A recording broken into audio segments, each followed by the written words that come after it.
Hey there, YouTube. I got another video back for you today. This is a 2014 Ford Focus, and I have a video on a 2012 or older one. I'm not sure if the quality is not good enough or something, but essentially, people keep asking me how to reset the oil light, so I'm just going to do another video real quick describing a push-button start or a key start. This one is a key start.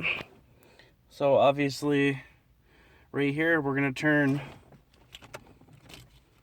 key to on, not starting the vehicle, and then on the brake pedal down here and gas pedal, you're going to press the brake pedal first, then the gas.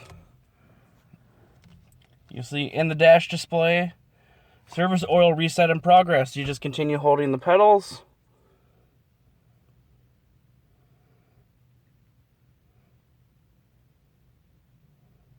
And momentarily you'll say service oil reset complete. Probably a couple seconds here. There we go. And now you just let go of stuff. You're good to go. Start the vehicle. Make sure the message doesn't come back on.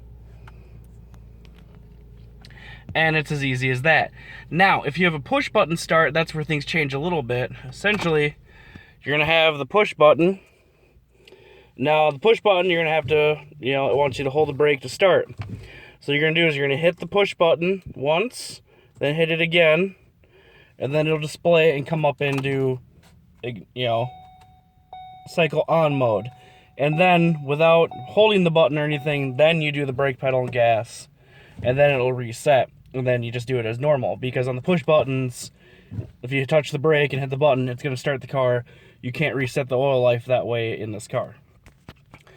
So, just a quick video for you guys today. Thanks for watching. Hope this helped you. And click subscribe for more videos like this one. And hit that bell notification to see when I post a new video.